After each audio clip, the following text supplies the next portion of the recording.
Hello everyone. आज हम लोग यहाँ पर MT4 का डिस्कशन करने जा रहे हैं बेटा। तो इसमें सबसे पहला क्वेश्चन आपको दिखाई दे रहा है, एल्कीन दिया हुआ है और एल्कीन पर आपको H2O/H+ लिखा हुआ है, यानी हमें हाइड्रेशन ऑफ एल्कीन करवाना है। और हाइड्रेशन ऑफ एल्कीन करवाना है तो देखो सबसे पहले H+ जाकर जुड़ेगा। अब H+ के पास में दो ऑप्शन है, या तो वो यहाँ पर जुड़ेगा या यहाँ पर जुड़ेगा। अब अगर आप लोग नॉर्मल मार्कोनिकोव रूल से जाओगे तो आप ये डिसाइड नहीं कर पाओगे पहले तो कि यहाँ पर जुड़े यहाँ पर जुड़े, क्योंकि दोनों ही जगह पर हाइड्रोजन के नंबर्स क्या है, सेम है। तो हम लोग क्या करेंगे, दोनों जगह पर कार्बोकेटाइन बनाकर देखेंगे। तो जैसे CH सिंगल बॉन्ड CH और यहाँ पर हम लोग प्लस लगा देते हैं और ये हो गया आपका CH3। एक कार्बोकेटाइन तो आपका ये बन गया। दूसरे कार्बोकेटाइन की बात करें तो यहाँ पर पॉजिटिव लगाएंगे, और जब यहाँ पर पॉजिटिव लगाएंगे तो यहाँ आप लोग देख सकते हो कुछ इस तरह का कार्बोकेटाइन बनेगा। तो यहाँ देखो पहली स्टेप में जो कार्बोकेटाइन बन रहा है आपका, उसमें से ज़्यादा स्टेबल कौन सा है। तो हम लोग देखेंगे कि इसमें आपके 5 अल्फा हाइड्रोजन से दिख रहे हैं, इसमें आपके पास केवल 2 अल्फा हाइड्रोजन से। तो यहाँ पर जो है ये वाला कार्बोकेटाइन ज़्यादा स्टेबल है। तो फाइनली फिर H2O का अटैक यहाँ पर होगा और यहाँ पर आपका OH जुड़ जाएगा। तो ऐसा हमारा जो ऑप्शन है वो है हमारा फर्स्ट ऑप्शन। तो आंसर हो जाएगा फर्स्ट।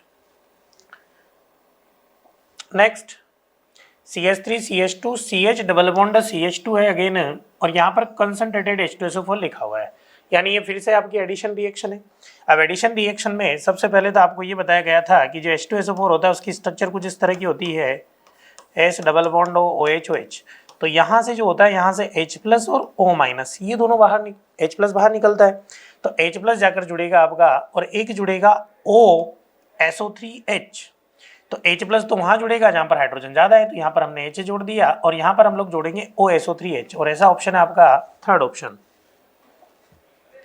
नेक्स्ट एल्कीन पर हेलोजन का एडिशन है, Br2 का एडिशन है, और एल्कीन पर Br2 का एडिशन, और ये प्रोडक्ट भी दिया हुआ है इन कार्बन टेट्रा क्लोराइड। और यहाँ पर पूछा है during this reaction will form. तो यहाँ पर आपको इंटरमीडिएट का क्वेश्चन पूछा गया है, और इंटरमीडिएट का जब क्वेश्चन पूछा गया है तो जब हम लोग एल्कीन पर हेलोजन का एडिशन पढ़ते हैं तो यहाँ पर अब जब हेलोजन होता है तो हम लोग बोलते हैं कि भाई ये जो हेलोजन है ये आपका इलेक्ट्रोफाइल की तरह काम करता है, और यहाँ पर ये इलेक्ट्रॉन डेंसिटी शिफ्ट होती है। जो एल्कीन होता है इसकी इलेक्ट्रॉन डेंसिटी x के पास जाएगी, और x के पास लोन पेयर होता है, तो ये x भी अपना लोन पेयर इस कार्बन को देता है, और इस तरह से यहाँ पर बनता है साइक्लिक हेलोनियम आयन। तो ब्रोमीन है तो हम लोग साइक्लिक ब्रोमोनियम आयन बना देंगे, है ना। तो जो ऑप्शन होगा वो हो जाएगा आपका सेकंड ऑप्शन। नेक्स्ट अगर बात करें तो यहाँ पर डबल बॉन्ड है और यहाँ पर HX का एडिशन दिया हुआ है अगेन, और ये प्रोडक्ट बना के रखा है, और बोला है यहाँ पर कि रिएक्टिविटी क्या होगी। तो रिएक्टिविटी की बात करें तो रिएक्टिविटी जो होती है वो डिपेंड करती है इनकी बॉन्ड डिसोसिएशन एंथैल्पी पर। तो बॉन्ड डिसोसिएशन एंथैल्पी की अगर बात करें HI, HBr, HCl और HF ऐसे ऑप्शन में नहीं है, लेकिन अगर इन तीनों की बात करें अब हम लोग, तो इन तीनों में क्या होता है, बॉन्ड डिसोसिएशन एंथैल्पी कम होती जाती है। तो बॉन्ड डिसोसिएशन एंथैल्पी अगर कम होगी, बॉन्ड डिसोसिएशन एंथैल्पी यहाँ पर बढ़ती जाती है ना, उल्टा हो गया ऑर्डर। सबसे ज्यादा जो बॉन्ड डिसोसिएशन एंथैल्पी होगी वो किसकी होगी, HF की। HF के बाद होगी HCl के बाद में HBr एंड देन HI। तो HI की जो बॉन्ड डिसोसिएशन एंथैल्पी वो सबसे कम है। तो बॉन्ड डिसोसिएशन एंथैल्पी अगर सबसे कम होगी तो रेट क्या होगी, सबसे ज्यादा। तो सबसे ज्यादा जो रेट होती है वो HI, then HBr, then HCl। तो रेट की अगर बात करें, ये किसका ऑर्डर है, बॉन्ड डिसोसिएशन एंथैल्पी का ऑर्डर। तो रेट की अगर बात करें तो रेट होगी सबसे ज़्यादा HI, फिर HBr एंड देन HCl। तो ऐसा ऑप्शन हो जाएगा हमारा ऑप्शन डी। नेक्स्ट क्वेश्चन है, ये आपके बॉइलिंग पॉइंट का क्वेश्चन है। बॉइलिंग पॉइंट के क्वेश्चन में अगर बात करें तो ये आपको आइसोमर्स ऑफ पेंटेन दिए हुए हैं 3 तो, और एक दिया हुआ है ब्यूटेन। तो ब्यूटेन का जब नंबर ऑफ कार्बन्स कम है तो इसका बॉइलिंग पॉइंट सबसे कम होगा, यानी P का तो हम लोग डायरेक्टली बोल सकते हैं थर्ड। उसके बाद में देखो आइसोमेरिक जो होते हैं उनमें जैसे जैसे आपका चेन लेंथ कम होता है, यानी सरफेस एरिया में कमी आती है, और सरफेस एरिया जब कम होता जाएगा तो उसके बॉइलिंग पॉइंट भी क्या होते जाएंगे, डिक्रीज होते जाएंगे। तो यहाँ पर सबसे ज़्यादा जो बॉइलिंग पॉइंट होगा वो होगा Q का। पेंटेन का बॉइलिंग पॉइंट सबसे ज़्यादा, मतलब हम लोग Q के लिए सेलेक्ट करेंगे सेकंड, तो सबसे पहले तो पी के लिए देख लेते हैं थर्ड कहाँ कहाँ दिया हुआ है। तो हमारे पास में दो ऑप्शन है, पी के लिए थर्ड और क्यू के लिए सेकंड। क्यू के लिए जो सेकंड है वो अपना फोर्थ ऑप्शन है, यानी यही अपना करेक्ट आंसर है। पूरा करने की जरूरत नहीं है आपको, कभी भी हमेशा टाइम सेव करना है। Which reaction is highly useful in detecting position of double bond in alkenes? तो alkenes में अगर डबल बॉन्ड की पोजीशन डिटेक्ट करनी है, ये रहा एल्कीन, डबल बॉन्ड का पता लगाना है, तो हम लोग कौन सी रिएक्शन कराते हैं यहाँ पर, ओजोनोलाइसिस। तो हमें पता चल जाता है कि भाई डबल बॉन्ड की पोजीशन क्या है, क्योंकि उसी के अकॉर्डिंग प्रोडक्ट बनेगा। जैसे टर्मिनल होगा तो यहाँ पर फॉर्मेल्डिहाइड बनेगा, अगर फॉर्मेल्डिहाइड बन रहा है इसका मतलब टर्मिनल एल्कीन है ना। नेक्स्ट है isomerisation in alkane can be brought by using. तो आइसोमराइजेशन के लिए जो रिएजेंट होता है वो होता है anhydrous AlCl3 with HCl। So first option. Next है CrO3 V2O5 की प्रेजेंस में आपको 773 केल्विन टेम्परेचर दिया, 20 atm प्रेशर है। अब देखो यहाँ पर जल्दबाजी में गलती क्या होगी, हम लोग कार्बन नहीं गिनते है ना। तो यहाँ पर देखो 1 2 3 4 5 6 7 टोटल 7 कार्बन है बेटा, और यहाँ पर 6 मेंबर का पहले तो बेंजीन बनेगा और साथ में ऊपर CH3 आएगा, तो जो प्रोडक्ट बनेगा दैट इज टोलुइन। तो कई बार हम लोग जल्दबाजी में इसका आंसर C लगा के निकल लेंगे है ना, गिनेंगे नहीं। नेक्स्ट स्टेटमेंट है ट्रीटिंग बेंजीन विद 1 क्लोरोप्रोपेन। चलिए बेंजीन की रिएक्शन हो रही है बेटा 1 क्लोरोप्रोपेन के साथ में, और जब 1 क्लोरोप्रोपेन के साथ में रिएक्शन हो रही है in presence of anhydrous AlCl3, तो ये है आपकी फ्रीडल क्राफ्ट एल्काइलेशन रिएक्शन।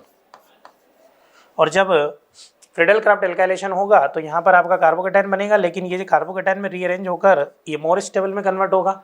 तो इसका जो मेजर प्रोडक्ट होता है वो होता है आइसोप्रोपाइल बेंजीन, क्यूमीन है ना, लेकिन यहाँ पर लिखा हुआ n propyl benzene is major product, यानी फर्स्ट स्टेटमेंट तो हो जाता है हमारा गलत।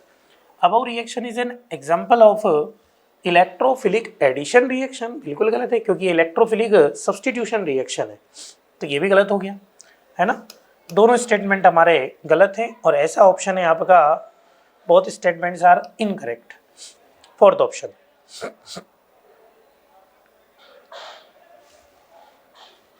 Next nitration of bromobenzene. पहले तो ब्रोमोबेंजीन बना लेना, और अगर आपको पता होगा कि ब्रोमीन के पास में लोन पेयर होता है, प्लस एम इफेक्ट है, तो ये ऑर्थो एंड पैरा डायरेक्टिंग होता है, ठीक है। तो अगर इसका नाइट्रेशन हम लोग कराते हैं तो जो नाइट्रेशन पर मेजर प्रोडक्ट बनकर आता है वो होता है आपका पैरा नाइट्रो बेंजीन, ठीक है। यहाँ मेजर माइनर की कोई बात नहीं है, चाहे वो माइनर भी दे देता, उसने केवल ये बोला कि ये प्रोडक्ट बनता है, इसका मतलब बनता है, तो ये पहला स्टेटमेंट तो आपका करेक्ट हो जाता है।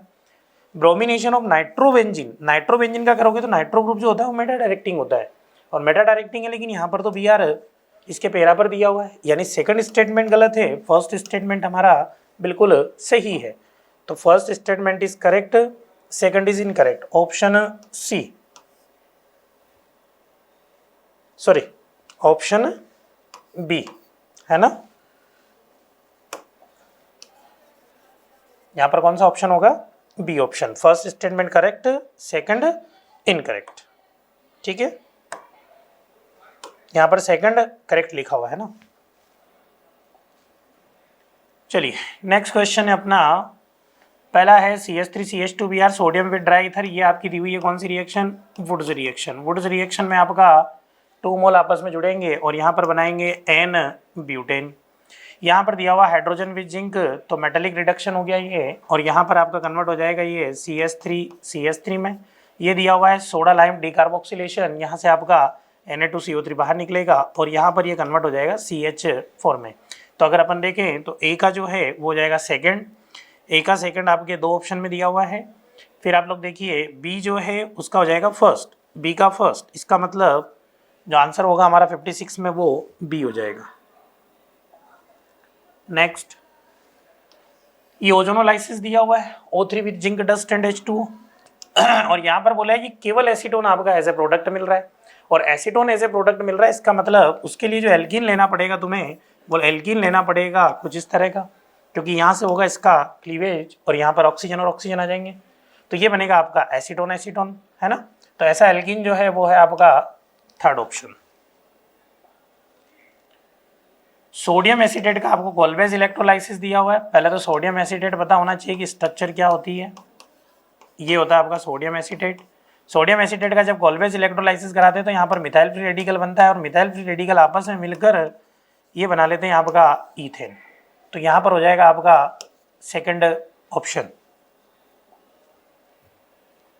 59 की अगर बात करें, C triple bond C H दिया हुआ है, पैलेडियम विद चारकोल, इसका मतलब आपको लिंडार कैटलिस्ट दिया हुआ है, इसका रिडक्शन होगा तो ये ठीक है एल्किन में कन्वर्ट हो गया।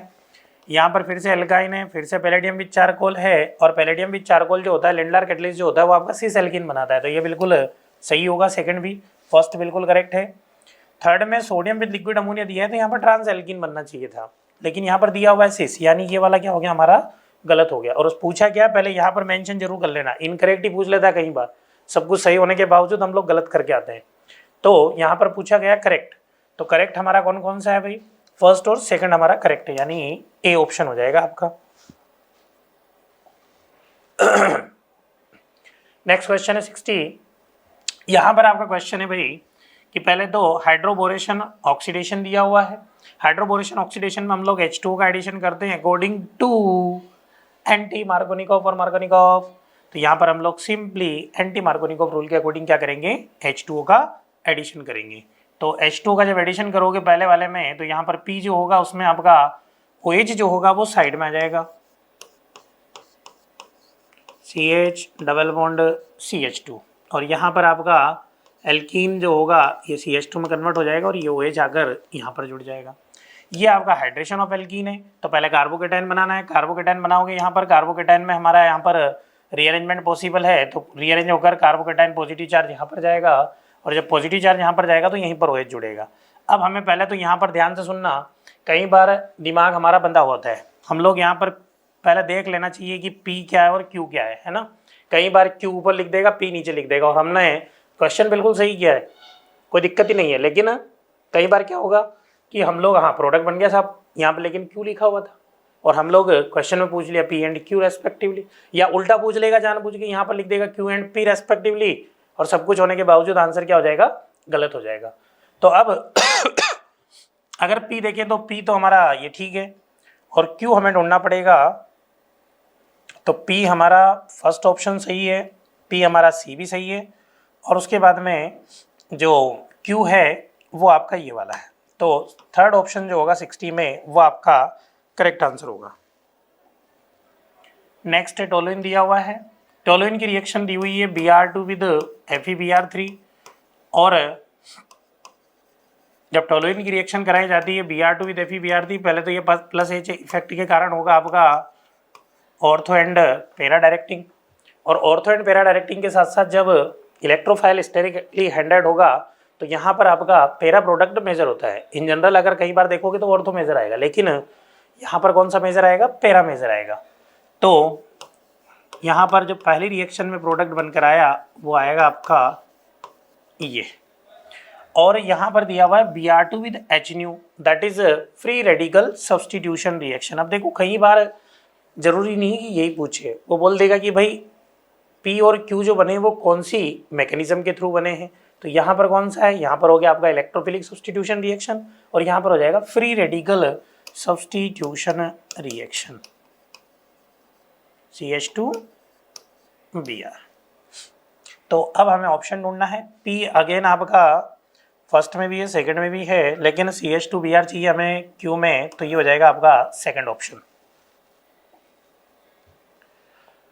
यहाँ पर क्वेश्चन है अगेन 62, अगेन ओजोनोलाइसिस का क्वेश्चन है। देखो रिएजेंट देखकर पहचान माना चाहिए, है ना। ओजोनोलाइसिस जब कराएंगे तो यहाँ पर से तोड़ना है, यहाँ पर आप ऑक्सीजन लगाओगे CH3CHO बन गया, यहाँ पर आपका फिर से डबल बॉन्ड हो जाएगा, और यहाँ भी आपका डबल बॉन्ड हो जाएगा और एक फॉर्मेल्डिहाइड। तो CH3CHO बन रहा है, फॉर्मेल्डिहाइड बन रहा है, CH3C डबल बॉन्ड हो CH2CHO, ये बन गया, ये बन गया, और ये भी बन गया। तो बना कौन नहीं है ये पूछा गया था, तो एसीटोन नहीं बना है, यही आपका क्या होगा करेक्ट आंसर। यहाँ पर ये C2H2 लिखा हुआ है, इथाइन लिखा हुआ है, CH ट्रिपल बॉन्ड CH, इसका हाइड्रेशन करवाया गया है यहाँ पर, और हाइड्रेशन जब होता है तो एक जगह पर हाइड्रोजन और एक जगह पर OH जुड़ेगा, तो पहले इनॉल फॉर्म बनती है, ये इनॉल फॉर्म आपकी चेंज होती है कीटो फॉर्म में, तो यहाँ पर जो P पूछा गया है वो है CH2 डबल बॉन्ड CHOH, यानी बी ऑप्शन। यहाँ पर अगर बात करें हम लोग तो ये आपका फ्रीडल क्राफ्ट एसाइलेशन रिएक्शन है। बेंजीन के साथ में यहाँ पर हो जाएगा आपका CO CH3, ये P हो गया, और P की रिएक्शन दी हुई है, X रिएजेंट है और ये कन्वर्ट हो गया इथाइल बेंजीन में। इसका मतलब CO ग्रुप को हमने कन्वर्ट कर दिया है CH2 में, और इसके लिए होता है हमारा या तो क्लीमेंसन रिडक्शन या वुल्फ-किशनर रिडक्शन। तो यहाँ पर हो जाएगा हमारा फर्स्ट ऑप्शन, क्लीमेंसन रिडक्शन जो होता है वो होता है जिंक अमलगम विद HCl की प्रेजेंस में। नेक्स्ट हम लोग बात करते हैं HBr, ये आपका free radical addition reaction, Kharasch effect भी बोल सकते हो, पेरोक्साइड इफेक्ट भी है। तो यहाँ पर क्या होगा, देखो ये थोड़ा सा आपका, अब देखो यहाँ पर आप पहले तो डिसाइड नहीं कर सकते हो, क्योंकि यहाँ अगर आप देखोगे तो दोनों जगह पर नंबर ऑफ हाइड्रोजन्स क्या है, सेम है। यहाँ भी हाइड्रोजन एक ही है और यहाँ भी हाइड्रोजन एक ही है। तो हम डायरेक्टली यहाँ पर एंटी मार्कोनिकोव रूल को अप्लाई नहीं कर सकते। अब आपको क्या करना है, सबसे पहले आप दोनों में से दोनों पोजीशन पर Br को जोड़कर देखेंगे, और जहाँ पर Br जुड़ेगा, जैसे यहाँ पर जुड़ा तो यहाँ पर फ्री रेडिकल बनेगा, और अगर ये Br जुड़ता नीचे तो फ्री रेडिकल हम लोग बनाते कहाँ पर, ऊपर। अब आपको चेक करना है कौन सा फ्री रेडिकल ज़्यादा स्टेबल है। तो ज़्यादा स्टेबल अगर आप देखोगे तो यहाँ पर आपके 3 अल्फा एक इधर हो गया, 2 अल्फा इधर हो गया और 1 अल्फा इधर हो गया। यहाँ देखोगे तो 1 अल्फा इधर है और 1 ही अल्फा इधर है। इसका मतलब ऊपर वाले की स्टेबिलिटी हमें ज़्यादा नजर आ रही है। तो जो मेन प्रोडक्ट होगा वो भी आपका यही होगा, यहाँ पर आकर हाइड्रोजन जुड़ जाएगा। तो ऑप्शन जो होगा वो ए जो होगा वो आपका करेक्ट आंसर होगा। तो ये था हमारा ऑर्गेनिक का डिस्कशन। गुड आफ्टरनून स्टूडेंट्स, आपका पेपर हुआ है, उसका मैं जो है ओपन क्वेश्चन का सॉल्यूशन देखते हैं। क्वेश्चन नंबर 66 में देखिए, 5 mole of an ideal gas at 1 bar and 298 kelvin is expanded into vacuum to double the volume, ठीक है, द वर्क डन इज। अब देखिए इस क्वेश्चन में हमें क्या करना है, यहाँ पर डाटा आपको दे रखा है कि 5 मोल है, लेकिन इन सब से में कोई मतलब नहीं, क्योंकि हमने यहाँ पर देखिए क्या बोला है, वैक्यूम है ना, वैक्यूम में जा रहा है। तो वैक्यूम में जा रहा है तो P एक्सटर्नल जो है, P एक्सटर्नल हो जाएगा कितना, 0 हो जाएगा, है ना। यानी कि वर्क डन हमारे पास जो है वो कितना आ जाएगा, 0 आ जाएगा। P डेल्टा V से क्या आ जाएगा, 0 आ जाएगा, ठीक है ना। चलिए अब देखिए नेक्स्ट क्वेश्चन देख लीजिए, ठीक है ना। Delta H and delta U for the reaction. Delta H होता है heat change at constant pressure, और डेल U, ठीक है ना, डेल भी बोल सकते, डेल U जो है वो होता है हमारे पास हीट चेंज एट कांस्टेंट आयतन, ठीक है ना वॉल्यूम, ठीक है ना। अब देखिए यहाँ पर क्या हो रहा है, Fe2O3, ये Fe2O3 है, ठीक है, ये सॉलिड में है, देखो यहाँ पर ये भी सॉलिड में है और ये लिक्विड में है ना। अब जब हम डेल्टा H लिखते हैं, डेल H डेल U, ठीक है ना, डेल NgRT, और ये जो है G है वो गैस स्टेट में होना चाहिए, आपको पता है कि नहीं पता, ठीक है ना। तो यहाँ देखिए अब ये जो है सॉलिड, तो यहाँ पर जो डेल Ng का वैल्यू हमारे पास आएगा वो आ जाएगा कितना, डेल Ng कैसे निकालेंगे, प्रोडक्ट माइनस रिएक्टेंट, है ना। रिएक्टेंट मतलब प्रोडक्ट में तो देखो कुछ भी है नहीं, लिक्विड है, सॉलिड है ना बेटा। तो अब हमारे पास जो है ये आ रहा है किसमें, गैस में, ठीक है ना। यानी कि डेल Ng का वैल्यू आ जाएगा कितना, -3 आ जाएगा। तो इसको मैं कैसे अरेंज कर सकता हूँ बेटा, देखो, ठीक है ना, क्या आ जाएगा, del H del U 3RT, ठीक है क्या ऑप्शन में, देखो सी ऑप्शन जो है वो 67 का आंसर जो है वो हमारे पास कितना हो जाएगा, सी हो जाएगा, ठीक है ना। आ गई बात समझ में, ठीक है। नेक्स्ट पर बढ़ जाते हैं। देखिए, among the following the set of parameters that represent path function, पथ फलन कौन है, पाथ फंक्शन, ठीक है, पाथ पर जो है वो डिपेंड करता है, जो है वो देखिए यहाँ पर हमारे पास क्या है, एक तो हीट होता है, एक वर्क, ठीक है ना, ये दोनों क्या है, पाथ फंक्शन होते हैं, ठीक है। स्टेट फंक्शन, अब ध्यान देना यहाँ पर Q प्लस W भी है, लेकिन Q प्लस W जो है वो क्या हो जाता है, वो स्टेट फंक्शन होता है। क्या होता है बेटा जी, ये स्टेट फंक्शन होता है, ठीक है। थोड़ा सा यहाँ पर रिमाइंडर में एग्जाम्पल आपने बहुत सारे याद भी कर रखे होंगे, कौन जो है वो पाथ फंक्शन है, कौन स्टेट फंक्शन है, ठीक है ना। तो यहाँ पर जो है वो 2 और 3 जो है ऑप्शन जो है कौन सा आ जाएगा, डी आ जाएगा। तो उस कंडीशंस में हमारे पास जो है आंसर आपका आ जाएगा यहाँ पर कितना, डी। ठीक है, आंसर आ जाएगा कौन सा, यहाँ पर डी आंसर आ जाएगा। क्वेश्चन नंबर 68 में आंसर आ जाएगा डी। ठीक है, अब नेक्स्ट क्वेश्चन ले लेते हैं हम यहाँ पर, है ना। डेल्टा इज इक्वल टू, ठीक है ना, डेल यू, है ना। डेल यू जो है वो हमें कैसे निकालना है, डेल यू जो है equal to Q plus minus W. ठीक है ना। अब यहां देखिए, अगर मान लो मैं क्या बोलता हूं कि अगर मैं आइसोथर्मल वर्क है ना, तो आइसोथर्मल में तो डेल्टा यू खुद ही जीरो हो जाएगा। ठीक है ना, आइसोकोरिक में खुद वर्क जीरो हो जाएगा। ठीक है, ठीक है। अब आइसोबारिक प्रोसेस में जो है, आइसोबारिक प्रोसेस में डब्ल्यू क्यू और डेल यू सब रहेगा।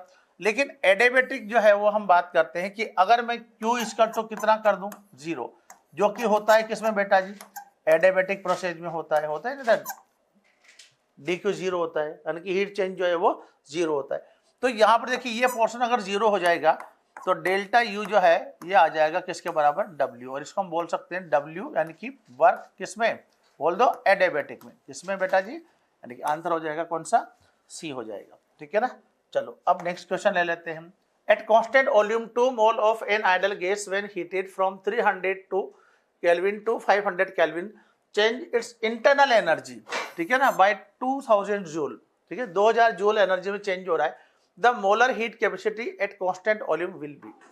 ठीक है, तो हमें पता है कि हम कैसे करते हैं, मोलर हीट कैपेसिटी एट, वो होता है डेल यू, ठीक है ना, n C V del T. ठीक है ना, ये होता है। अब यहां पर हम क्या करेंगे, देखिए हमें डेल यू जो दे रखा है वो कितना दे रखा है, वो दे रखा है हमारे पास कितना, 2000 जूल, ध्यान देना बच्चों, है ना, जल दे रखा। और एन का वैल्यू कितना दे रखा है भाई, एन का वैल्यू दे रखा है हमें कितना, 2 मोल दे रखा है, बहुत अच्छी बात है, 2 मोल दे रखा है। ठीक है, और टेम्परेचर चेंज डेल टी कितना हो जाएगा, ये हो जाएगा 200, है ना, T2 माइनस T1 में 200 हो जाएगा। अब हमें निकालना है क्या, जो है वो मोलर हीट कैपेसिटी निकालना है ना। तो भाई साहब क्या हो जाएगा, यहाँ पर जो है वो सी वी, अगर मैं यहाँ पर कैलकुलेट करूंगा तो ये हो जाएगा del U by n del T.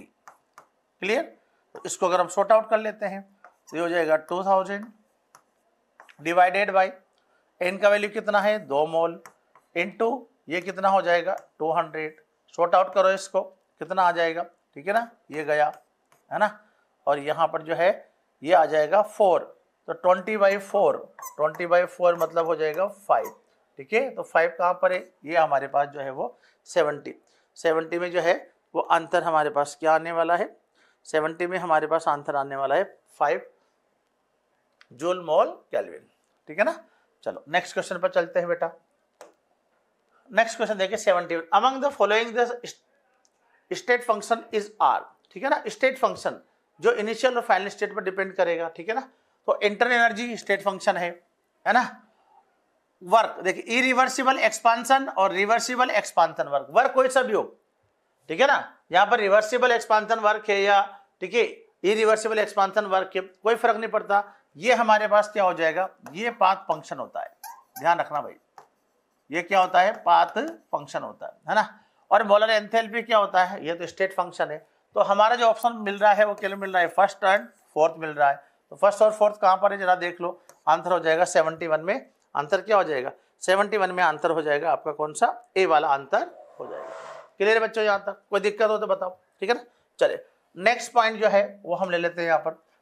N ideal gas is taken around cycle A B C A. देखो ये ए है, बी है ना, बी, और ये हो जाएगा हमारे पास सी, और ये वापस ए आ गया। अब हमें वर्क डन करना है कि फाइंड आउट करना है, क्या फाइंड आउट करना है, the work done on the cyclic process. ठीक है ना, इन द साइक्लिक प्रोसेस। तो देखिए ये जो शेडेड एरिया होगा ये हमारा वर्क डन होगा कि नहीं होगा बताओ, है ना, होगा ना वर्क डन। ठीक है ना, तो साइकिल ए बी सी जो है हम जा रहे हैं ए बी सी में। ठीक है, तो वर्क डन जो है वो क्या हो जाएगा, एरिया बाउंडेड। ठीक है ना, वर्क डन हो जाएगा मेरा, वर्क डन, ठीक है ना, क्या हो जाएगा भाई बता दो यहां पर। ठीक है, ये हो जाएगा एरिया बाउंडेड, किसमें, ए बी सी और ए। ठीक है, अब इसका हम निकालेंगे तो ये वर्क डन आ जाएगा हमारे पास हाफ, ठीक है ना, इनटू क्या हो जाएगा ए सी, AC इंटू क्या हो जाएगा, AB हो जाएगा। ठीक है, यहाँ का देखिए डिफरेंस कितना है, 2B है कि नहीं, 2B बताओ, तो 1/2, ठीक है, ये हो जाएगा कितना, 2B इंटू यहाँ पर ये कितना है हमारे पास, AB वाला कितना है, यहाँ P1 है, यहाँ 4P1 है, तो कितना हो जाएगा, 3P1 आ जाएगा। कितना आ जाएगा, 3P1। तो ये बचेगा मेरे पास कितना, ये हो जाएगा 3P1V1। कहाँ है 3P1V1, है क्या ऑप्शन में, C। ठीक है, तो यहाँ पर जो है वो 72 में आपका आंसर हो जाएगा, कौन सा, C आंसर हो जाएगा। ठीक है ना, नेक्स्ट क्वेश्चन ले लेते हैं यहाँ पर। ठीक है ना, चलिए, which is an irreversible process. Irreversible process का मतलब होता है कि कोई भी केमिकल रिएक्शन के बाद हम वापस उसको जो है वो उस रिवर्स डायरेक्शन में जो है वो नहीं कर सकते, गेन नहीं कर सकते। देखिए, mixing of 2 gases bye diffusion. ठीक है, तो यहाँ पर देखिए कोई भी गैस अगर डिफ्यूजन से जो है वो मिक्स होती है या 2 गैस से मिक्स हो जाती है, तो फिर उसको हम सेपरेट जो है वो, ऐसा थोड़ी ना कि आप रूम के अंदर जो है CO2 और O2 या कोई भी गैस है उसको आप जो है वो मिक्स होने के बाद जो है वो सेपरेट कर रहे हो। तो एक तो ये हो गया हमारे पास। देखिए, अब ये वाटर अगर गर्म कर रहे हो और वेपर में कन्वर्ट हो रहा है, तो वेपर तो वापस जो है वो अगर उसका कंडेंसेशन होगा तो वो लिक्विड में कन्वर्ट हो जाएगी, नहीं हो जाएगी। तो ये तो क्या हो गया, ये तो रिवर्सिबल हो गया। NaCl अगर पानी में घुला हुआ है तो हम जानते हैं कि पानी जो अगर आपके पास सॉल्टेड वाटर है NaCl वाला, तो उससे हम वापस क्या गेन कर सकते हैं, NaCl गेन कर सकते हैं कि नहीं कर सकते, कर सकते हैं। ठीक है, तो ये भी जो है वो रिवर्सिबल, ये भी जो है वो रिवर्सिबल। उसे पूछा है इरिवर्सिबल, तो आपका आंसर हो जाएगा कौन सा, ए वाला आपका आंसर जो है वो हो जाएगा। आ गई मेरी बात समझ में। ठीक है ना, चलो अब नेक्स्ट क्वेश्चन हम ले लेते हैं यहाँ पर। ठीक है, under what condition the heat of reaction equal to enthalpy. Heat of reaction है ना, अब देखिए हीट ऑफ रिएक्शन दो तरीके हैं इसके, डेरिवेशन में जाएंगे। ठीक है, अब थर्मोडायनामिक्स में सीखा है कि जो हीट होता है, हीट जो है अगर कांस्टेंट वॉल्यूम पर है, ध्यान देना, अगर कांस्टेंट वॉल्यूम पर है तो वो डेल यू के बराबर होता है, चेंज इन इंटरनल एनर्जी, है ना। तो heat change at constant volume becomes equal to the internal energy या change in internal energy. Simultaneously हम ये भी बोल सकते हैं सिमिलरली कि यहाँ पर जो QP होता है, ठीक है ना, QP यानी कि QP का मतलब हो जाएगा heat change at constant pressure, ये बराबर होता है किसके, डेल H के बराबर होता है कि नहीं होता है, होता है ना। तो यहाँ देखिए कौन सा रिलेशन जो है वो बराबर आ रहा है। ठीक है ना, तो यहाँ पर ये जो है हीट चेंज, ठीक है ना, एंथैल्पी चेंज कब होगा, जब हम लिख देंगे यहाँ पर कांस्टेंट प्रेशर हो। ठीक है, तो एंथैल्पी चेंज QP, इसका मतलब ये है कि यहाँ पर जो है ये हमारे पास क्या हो रहा है, कांस्टेंट प्रेशर पर जो है वो हीट यानी कि QP, और वो हो जाएगा किसके बराबर, डेल्टा H के बराबर हो जाएगा। ठीक है भाई, कोई दिक्कत तो नहीं है। ठीक है, चलिए अब यहाँ पर जो है नेक्स्ट पॉइंट देख लीजिए। अच्छा, इसका हम डेरिवेशन भी कर सकते हैं। ठीक है, कि QP जो है वो डेल्टा H कैसे आता है, सिंपल सा पॉइंट है, मैं इसी को यहाँ पर जो है आपको बता देता हूँ कि अगर इसको ऐसे करना हो तो कैसे करेंगे, देख लो। देखिए कि डेल्टा H अगर हमारे पास जो है वो हमें लेना है तो हमें पता है कि डेल H, ध्यान देना बच्चों, ठीक है ना, डेल H जो होता है वो होता है, ठीक है ना, डेल H डेल U, है ना, और मैं कर देता हूं यहां डेल जो है वो PV, इस प्रकार का। ठीक है ना, अब क्या हो जाएगा, डेल H जो है वो हो जाएगा डेल U प्लस, ठीक है ना, P del V plus V del P। ठीक है ना, अब कांस्टेंट प्रेशर हमारे पास है, मान लो क्या है हमारे पास, कांस्टेंट प्रेशर है। ठीक है, कांस्टेंट में थोड़ा सा इसको, कांस्टेंट प्रेशर जो है यहाँ पर इसको मैं थोड़ा बड़ा करता हूँ, कांस्टेंट प्रेशर है, क्या है बेटा जी यहाँ पर, कांस्टेंट प्रेशर है। ठीक है, तो कांस्टेंट प्रेशर है तो यहाँ पर ये जो है वो पोर्शन 0 हो जाएगा। ठीक है ना, तो मेरे पास क्या हो जाएगा, डेल्टा H जो है और डेल्टा U प्लस क्या हो जाएगा, P डेल्टा V। ठीक है, अब यहाँ पर मैं लाता हूँ क्या, फर्स्ट लॉ ऑफ थर्मोडायनामिक्स। ठीक है, तो डेल्टा U जो है वो होता है Q minus P delta V, expansion work. ठीक है, ये हो गया P एक्सटर्नल, एक्सपांसन वर्क होता है। ठीक है ना, तो अब जो है इसको मैं इक्वेशन नंबर 1 कर देता हूँ, इसको इक्वेशन नंबर 2 कर देता हूँ। ठीक है, तो यहाँ देखिए हमारे पास क्या हो जाएगा, इसकी जगह मैं रख दूंगा, तो डेल्टा H जो है वो क्या हो जाएगा, Q जो है P डेल्टा V, ठीक है, प्लस P डेल्टा V। ये किस पर आ रहा है बेटा जी, ये आ रहा है कांस्टेंट प्रेशर पर, कैंसिल हो जाएगा, तो डेल H हमारे पास बचेगा कितना, क्यू पी बचेगा। ठीक है, तो इतना करने की जरूरत नहीं है वैसे। ठीक है, आप सीधा सीधा ध्यान रखो। क्या आपको ध्यान रखना है भाई कि अगर heat change at constant volume है तो इंटरनल एनर्जी होगा, और heat change at constant pressure है तो डेल एच होगा। ठीक है, तो इसमें जो है इतना करने की आवश्यकता नहीं है, बस ये दो चीजें आपको ध्यान रखना है। दो चीजें क्या ध्यान रखना है कि ये क्यू वी है, ये जो हमारे पास है, ठीक है ना, ये डेल यू है, और ये जो है वो हमारे पास जो है वो क्या है, डेल एच है। ठीक है, तो यहाँ पर आपका आंसर जो है वो आ जाएगा कौन सा, सी वाला आंसर आ जाएगा। ठीक है, चलो अब नेक्स्ट क्वेश्चन पर हम चल लेते हैं। एक हाइपोथेटिकल रिएक्शन आपको दे रखा है, to be proceed via following sequence. देखिए ए से बी जा रहा है, यहाँ पर ध्यान देना भाई थोड़ा सा। ठीक है ना, यहाँ पर ए से बी जा रहा है, क्या जा रहा है, ए से बी जा रहा है। ए से अगर बी जा रहा है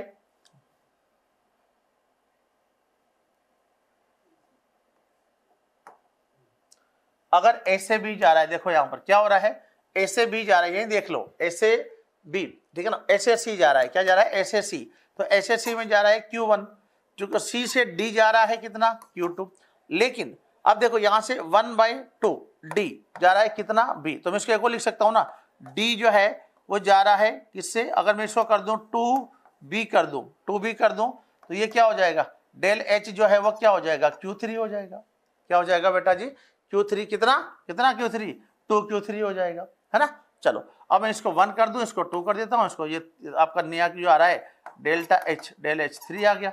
ठीक है, तो अब सबका जो है वो कितना हो जाएगा, ये हो जाएगा Q1 प्लस Q2 प्लस बोल दो यार 2Q3, यानी कि ये जो है हमारे पास ऑप्शन में जो है वो आ जाएगा। तो जो 75 का आपका जो है वो आंसर आ जाएगा, कितना आ जाएगा बेटा जी, सी वाला हमारा आंसर जो है वो आ जाएगा 75 का। ठीक है, कोई दिक्कत तो नहीं है। नेक्स्ट अब हम लेते हैं नेक्स्ट क्वेश्चन, सेकंड क्वेश्चन। ठीक है, choose the correct option for free expansion of an ideal gas under adiabatic, ठीक है ना, फ्रॉम द फॉलोइंग। ठीक है बच्चों, अब देखिए यहाँ पर क्या हो जाएगा, यहाँ पर जो है उसने बोला है फ्री एक्सपांशन। सबसे पहले पॉइंट्स को पकड़ो, फ्री एक्सपांशन, फ्री एक्सपांशन मतलब P एक्सटर्नल जो है वो 0, और P एक्सटर्नल 0 मतलब W इक्वल टू 0, पहला पॉइंट। ठीक है बच्चों, अब यहाँ देखिए उससे बोला है एडियाबैटिक कंडीशन, एडियाबैटिक कंडीशन में DQ यानी कि Q जो है, Q का वैल्यू भी क्या हो जाएगा, यहाँ पर जो है वो हो जाएगा 0।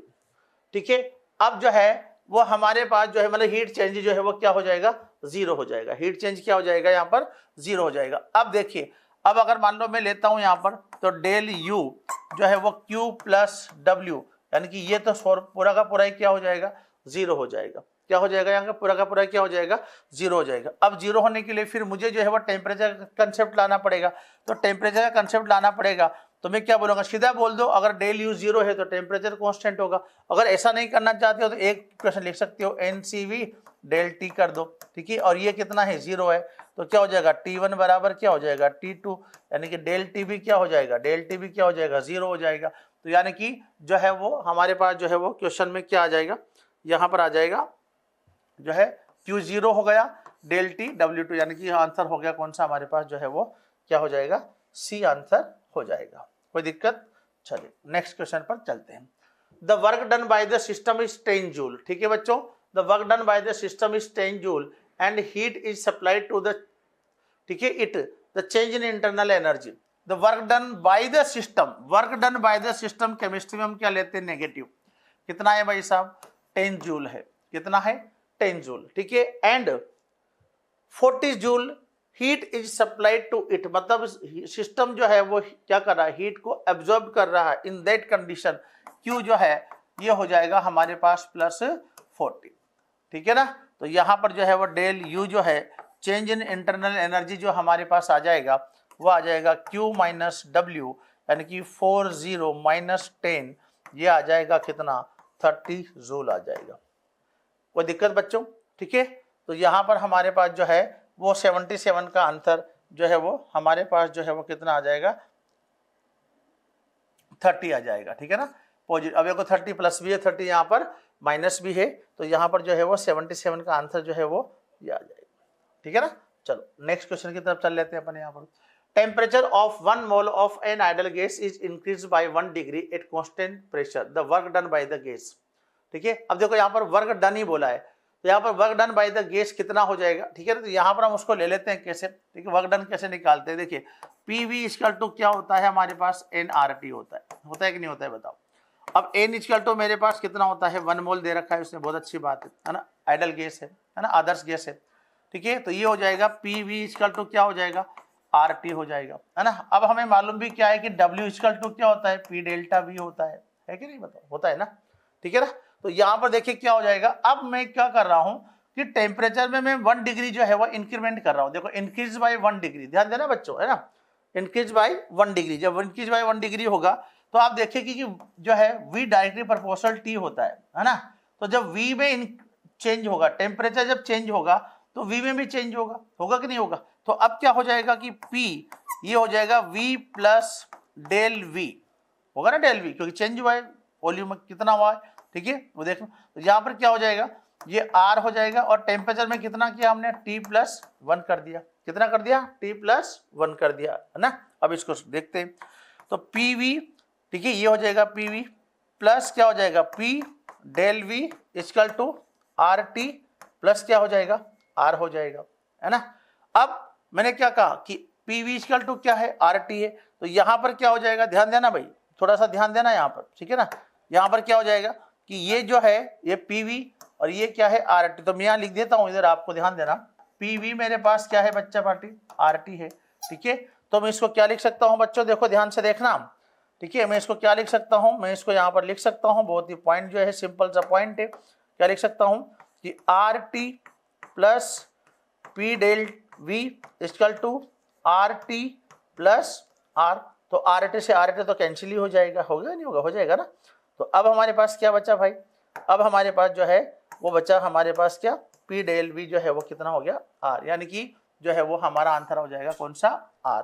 मतलब अगर किसी भी गैस का टेम्परेचर, आदर्श गैस, ठीक है, एन 1 मोल आइडल गैस से उसका टेम्परेचर आप 1 डिग्री जो है वो बढ़ा रहे हो, तो उसका जो वर्क डन होगा बाय द गैस वो गैस कांस्टेंट के इक्वल होता है, आर के इक्वल होता है, ठीक है, ये ध्यान रखना, ठीक है ना। चलिए अब देखिए यहाँ पर नेक्स्ट क्वेश्चन की अपन बात कर लेते हैं। Match the following column first with column second and choose the correct codes given below, ठीक है। अब देखिए यहाँ पर पहला P Q R S, ठीक है भाई। तो देखिए P एक्सटर्नल जो है वो 0 हो रहा है ना, और P एक्सटर्नल 0 कब होगा है, जब फ्री एक्सपांशन होगा, जब क्या होगा बेटा जी, फ्री एक्सपांशन होगा, यानी कि P1 तो आ गया कितना मेरे पास, P का कोड क्या आ गया, 1 आ गया P का कोड, है ना। Q equal to P external V final minus V initial, ठीक है। ध्यान दो ये किसका है, ये है इरिवर्सिबल, ध्यान दो यहाँ पर क्या हो रहा है, ये जो है वो क्या है, आइसोथर्मल होगा, यानी कि डेल U 0 करना पड़ेगा, है ना।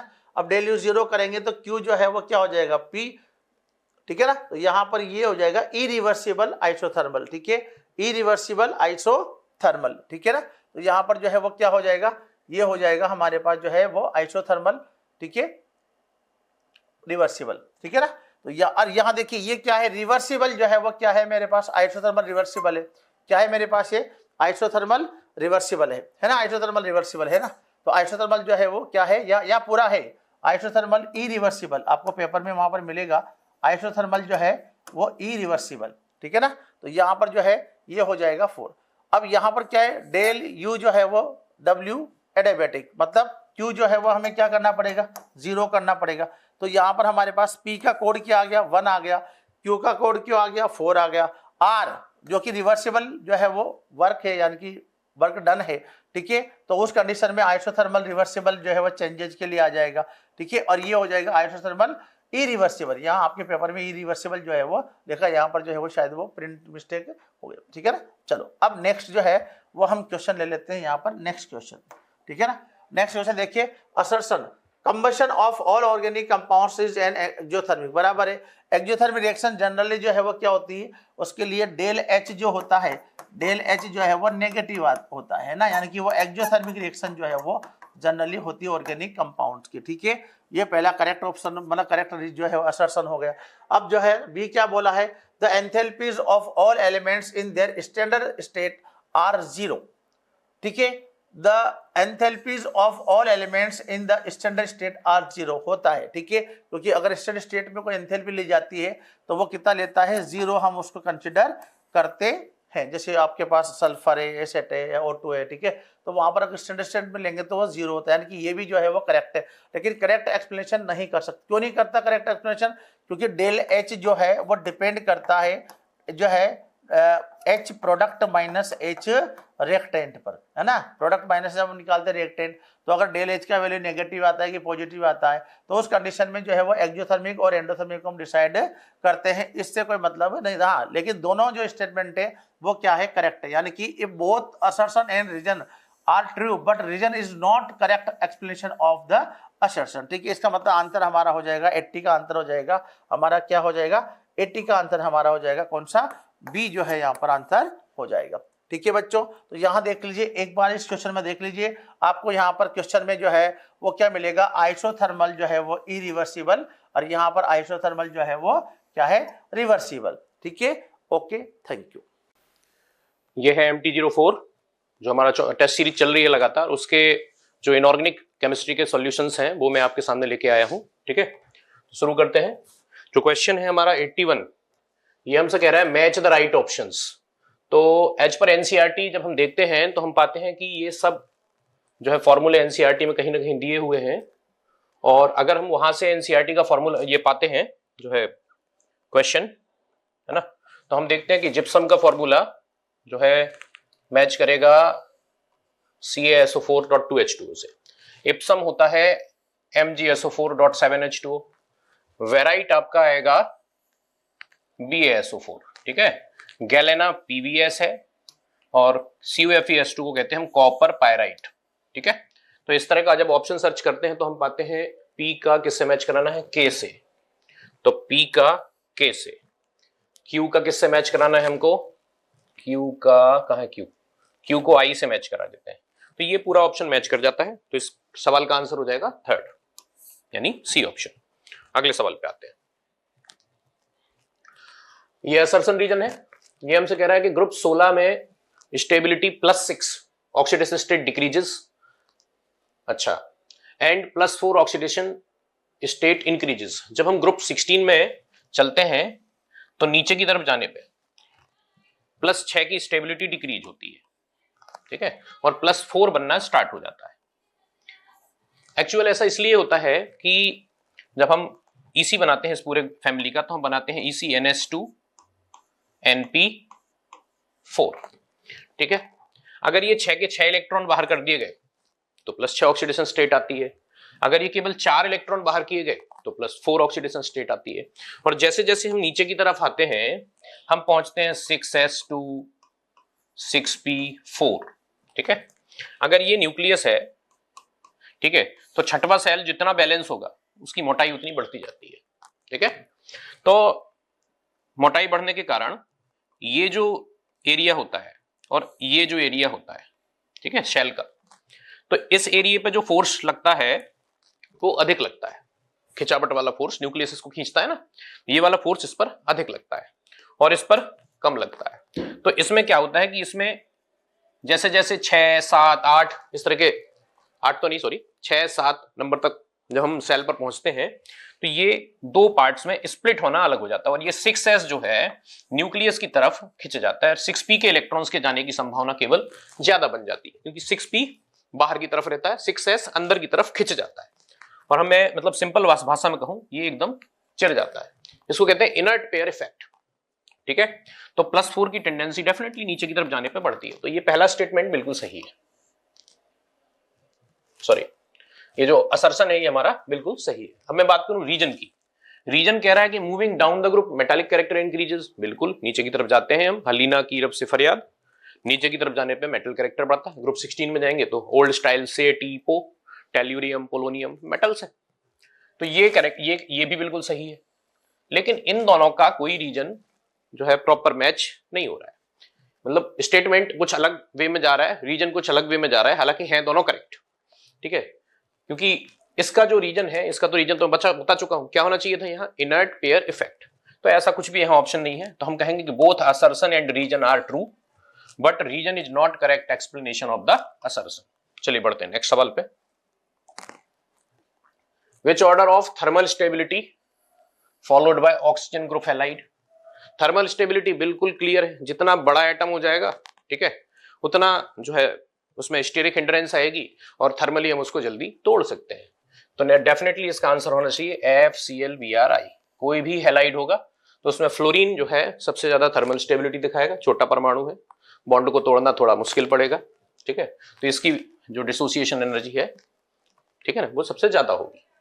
तो जो है एनसीईआरटी के अकॉर्डिंग थर्मल स्टेबिलिटी का ऑर्डर क्लियर है, FClBrI को फॉलो करेंगे। अगले सवाल पे जाते हैं। अगला सवाल है कि इलेक्ट्रॉन गेन एंथैल्पी का ऑर्डर बताना है हमको ऑक्सीजन फैमिली में। तो इसको तो अपने को याद करना है, ये है सस से टीपू, इसको बढ़िया रट्टा मारना चाहिए हमको, ठीक है, बहुत इंपॉर्टेंट है, पहली बार आया हुआ क्वेश्चन नहीं है, कई बार पहले भी जो है केमिस्ट्री के एग्जाम्स में आया हुआ है, ठीक है ना। तो ये ऑर्डर को याद करना चाहिए हमको। क्या है ऑर्डर इसमें? सस से टीपू, ये सी आंसर हो जाएगा, ठीक है, इलेक्ट्रॉन गेन एंथैल्पी का। चलिए बढ़ते हैं आगे। अगर मैं बात करूं ऑक्सीजन फैमिली के हाइड्राइड्स का करेक्ट ऑर्डर बताना है अपने को बॉइलिंग पॉइंट का, ठीक है, क्वेश्चन नंबर 85 है।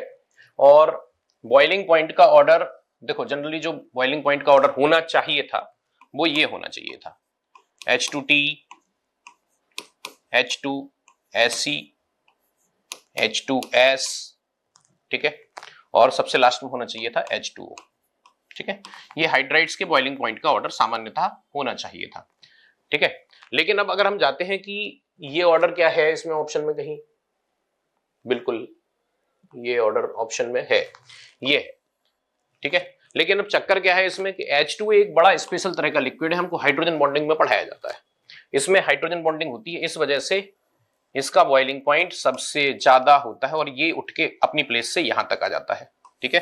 तो जो फाइनल ऑर्डर बनेगा बेटा वो क्या बनेगा?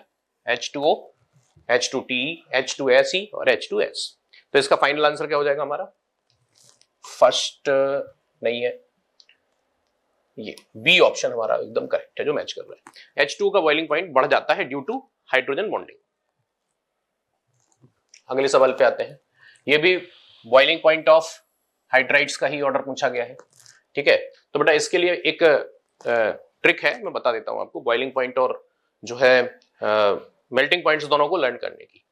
तो बेटा अपन ध्यान रख सकते हैं, बेसन आप बॉयल कर लो वरना सब आप ही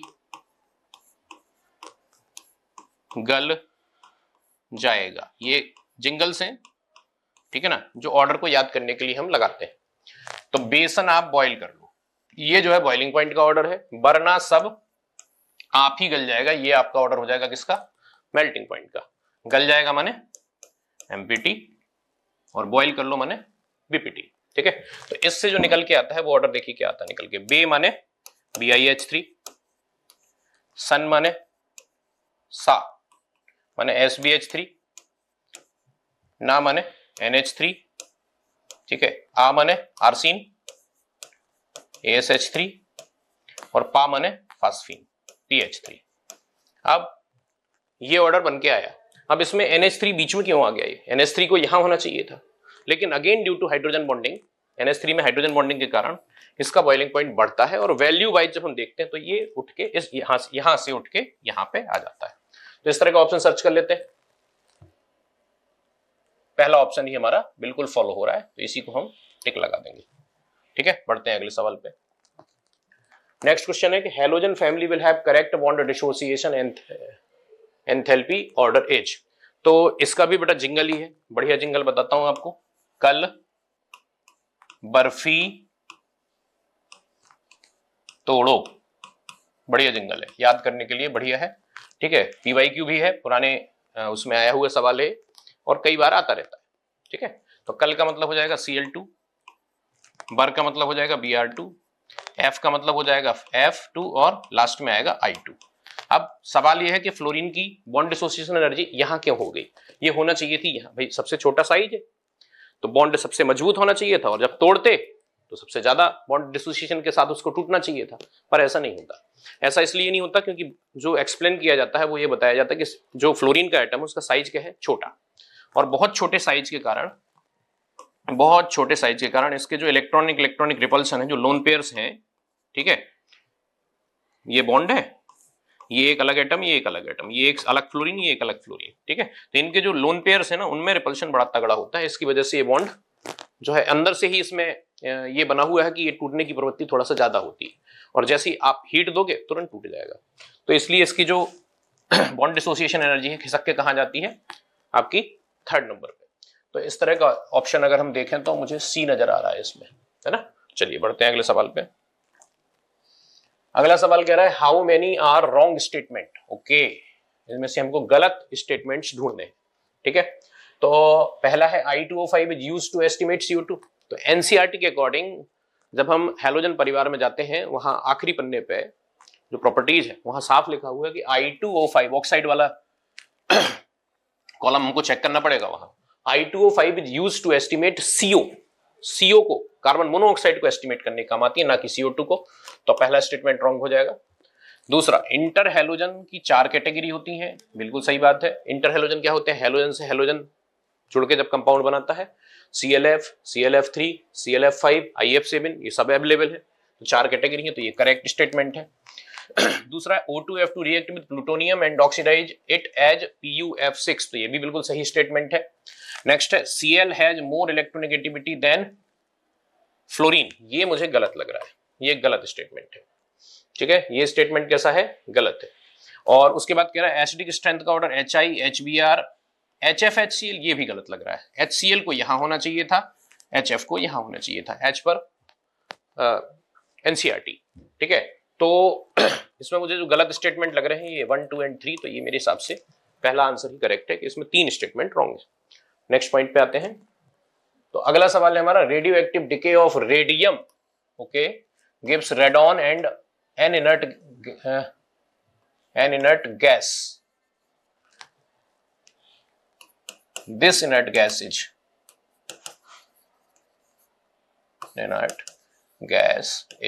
ओके। जो सवाल था वो ये था कि रेडियो एक्टिव डिके में रेडियम जो हमें रेडॉन देता है, लेकिन एक इनर्ट कंपाउंड और देता है, वो कौन सा है?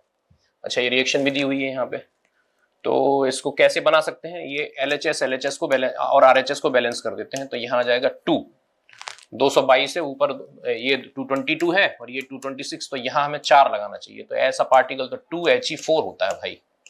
ओके ओके ओके, मैं समझ गया। इसका मतलब है कि हीलियम गैस भी बनती है रेडॉन के डिके पे। बढ़िया क्वेश्चन है यार ये।